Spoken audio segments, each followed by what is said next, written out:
Madam నమస్తే. 16 నెలల కాంగ్రెస్ పాలన మీకు ఎట్లా అనిపిస్తుంది? బీఆర్ఎస్ ప్రతినిధిగా ఉన్నారు గదా! ఒకటి ప్రజలు మార్పు కోరుకోవాలని చెప్పి ఒక కొత్త ప్రభుత్వాన్ని ఎన్నుకోవాలి, ఒక కొత్త పార్టీని తెచ్చుకోవాలనుకున్నారు. కేసీఆర్ గారు చేసిన పథకాలు, కేసీఆర్ గారు చేసిన అభివృద్ధిని మర్చిపోయి ఏదో కొత్త మార్పు వస్తుంది కదా అనుకొని వాళ్ళు చేసింది. కానీ 16 నెలలు గడుస్తున్నా కానీ ఈ కళ్యాణ లక్ష్మి ఇస్తా అన్నారు. దాంట్లో ఒక తులం బంగారం కాదు కదా, తులం ఇనుము కూడా ఇవ్వలేదు ఇప్పటి వరకు. రైతు బంధు కానీ ఎవరు రైతులను అడిగినా కానీ ఒక ఎకరా కొంతమంది వచ్చినాయి, కొంతమందికి రాలేదని చెప్తున్నారు. ఈ మార్పు అనేది ఎక్కడ సంభవించింది అన్నది కనపడట్లేదు. జీతాలు సరిగ్గా అందక రైతులు నీళ్లు గోసపడుతున్నారు. ఇప్పుడు ఒక్క చుక్క కూడా లేదు. మిషన్ భగీరథ వాటర్ ఎక్కడైతే పల్లెలు ఉన్నాయో గ్రామీణ ప్రాంతాలలో మిషన్ భగీరథ వాటర్ లేక నీళ్లు లేక అరిగోసపడుతున్నారు. ఇప్పుడు మార్పు ఎక్కడ కనిపించింది అన్నది మనము ఆలోచించాల్సిన విషయం ఇది. ఏ మార్పు లేకుండా ప్రజలు ఎందుకు ఎన్నుకున్నారు? వాళ్ళు ఏదో మార్పు తెస్తారు అనుకున్నారు, కానీ ఇది సాధ్యం కాదని బోధపడుతుంది మనకు. మేడం ఇచ్చిన పథకాలను నిలబెట్టుకోవాలంటే ఖజానాలో డబ్బులు ఉండాలి కదా, ఖజానాలో కాసులే లేవు, అందుకే మేము తీర్చలేకపోతున్నామని అన్నారు కదా.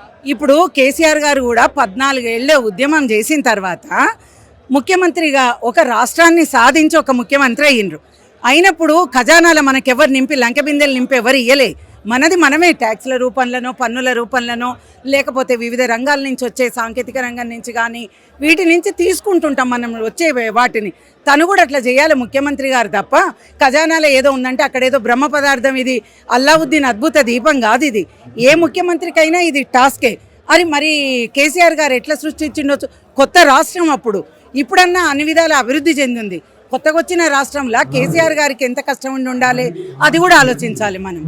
అయితే అసలు ఇప్పుడు పథకాలు ఇవ్వాలంటే పైసలు లేవంటున్నారు. ఇంకోటి ఏంటంటే కేసీఆర్ ప్రభుత్వము సరిగ్గా పాలించలేదు కాబట్టే ప్రజలు మార్పు కోరుకున్నారు అంటున్నారు.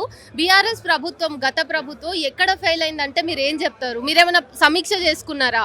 ఒకటండి, ఫెయిల్ అయింది అనేది అది అసమర్థత. ఫెయిల్ అయింది అనే దాన్ని మేము అసలు ఒప్పుకోం. ఎందుకంటే 10 ఏళ్ల పరిపాలనలో ఏ రంగంలో, సాంకేతిక రంగంలో, సాహిత్య రంగంలో, సాంస్కృతిక రంగంలో ఎక్కడ చూసినా మీరు ఒకసారి హైదరాబాద్కి వచ్చి చూస్తే 125 అడుగుల అంబేద్కర్ విగ్రహం, అంబేద్కర్ సచివాలయం, అమరవీరుల స్తూపాలు, జలకళ, మిషన్ భగీరథలు, కళ్యాణ లక్ష్మీలు, రైతు బంధులు, వృద్ధాప్య పెన్షన్లు, కంటి వెలుగు పథకాలతోనే కళకళలాడిపోయింది. మనం ఫెయిల్ అవ్వలే. అది ప్రజలు మోసపోయినరు.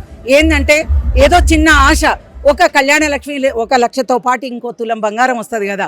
ప్రజలు ఏంటంటే ప్రతి ఒక్కళ్ళు ఎడ్యుకేట్ అయి ఉండరమ్మా. దాంట్లో ఏంటంటే ఏదో జరిగిపోతుంది, మనకు అనూహ్యమైన మార్పు వస్తుందేమో, సంభవిస్తుందేమో అన్న ఆశతోని మారిందే కానీ మనం ఏదో వైఫల్యమైనవన్నది మాత్రం నేను ఒప్పుకోను. మేడం ఎడ్యుకేషన్ అని అన్నారు కదా, బీఆర్ఎస్ హయాంలో చాలా స్కూల్స్ క్లోజ్ అయిపోయినాయి కదా. సో మరి మీరు ఇప్పుడు ఏం చేయదలుచుకున్నారు ఒకవేళ ప్రజలకి ప్రామిస్ చేయాలనుకుంటే? ఇప్పుడు అంటే మళ్ళీ వచ్చే ఎన్నికలలో మళ్ళీ మేనిఫెస్టో తెచ్చినప్పుడు అది ముఖ్యమంత్రి గారు డిసైడ్ చేస్తారు. ఏ పాఠశాలలు ముయ్యలేదమ్మా, అది తప్పు. మనం ఎక్కడైతే గురుకులాలు అభివృద్ధి చేస్తామో పల్లెల నుంచి వచ్చి వాళ్ళు ఏం చేస్తారంటే గురుకులాలలో రెసిడెన్షియల్ కాబట్టి వసతి గృహం ఉంటుంది కాబట్టి అక్కడ జాయిన్ అవుతారు. దాంతో గవర్నమెంట్ స్కూళ్ళల్లో తగ్గుతారు తప్ప ప్రభుత్వ పాఠశాలలు మూసేసిందన్న విషయం అబద్ధం.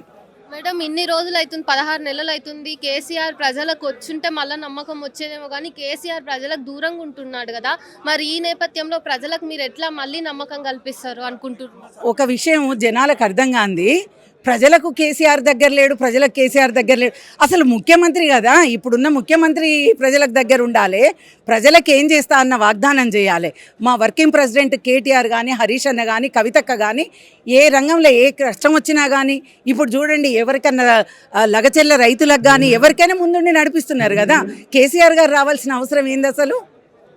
కేసీఆర్ రాకపోయినా మేము నడిపిస్తాం అన్నప్పుడు కేసీఆరే ఉంటారా ఈసారి? మరి ముఖ్యమంత్రి క్యాండిడేట్ ఇంకెవరన్నా ఉంటారా? ఎవరు ఉండరండి, ముఖ్యమంత్రి కేసీఆర్ గారే ఉంటారు. ఇంకొక వదంతి ఏమి వినిపిస్తున్నది అంటే బీజేపీ ప్రభుత్వం ఇంకా ఈ బీఆర్ఎస్ కలుస్తారు ఇంకా అని అంటున్నారు. మరి ఏమంటారు? అది నేను చెప్పలేనమ్మా. అది అట్లా కలుస్తామని నేను చెప్పను.